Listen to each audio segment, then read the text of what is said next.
আসসালামু আলাইকুম দর্শক, আমরা দাঁড়িয়ে আছি যে লামা উপজেলার এই জায়গাটার নাম কলিঙ্গাবিল। এই কলিঙ্গাবিলেতে আপনার একমাত্র ধান হয়, আর সব জায়গায় তামাক আর তামাক। এখনও কলিঙ্গাবিলটি ধানের দখলেই রয়েছে। জানি না সেটাও কি তামাকের দখল হয় কিনা।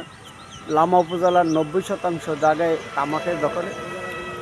বর্তমানে শুধু কলিঙ্গাবিলে ধান চাষ করা হয়। তারপরও আস্তে আস্তে সেই বিলটিও তামাকের দখল হয়ে যাচ্ছে।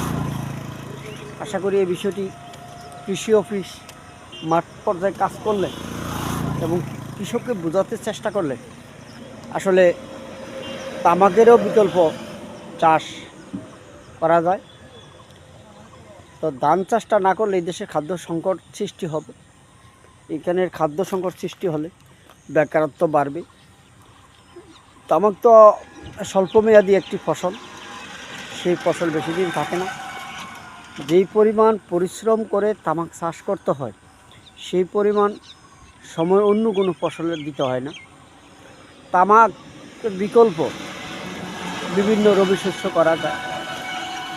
আজকে এই ধানের জমিগুলো এখনও সে তার নিজস্ব বলয় দখল করে রেখেছে। সেই কলিঙ্গাবিল, লামা উপজেলার কলিঙ্গাবিল এখনও ধান চাষ করা হয়। এই ধান চাষটা এখনও এই এলাকার কৃষকেরা ধরে রেখেছে। এই জন্য আমরা কলিঙ্গাবিলের কৃষককে ধান চাষ করার জন্য তাদেরকে ধন্যবাদ জানাই। তারা এই ফসলটি ধরে রেখেছে। আশা করি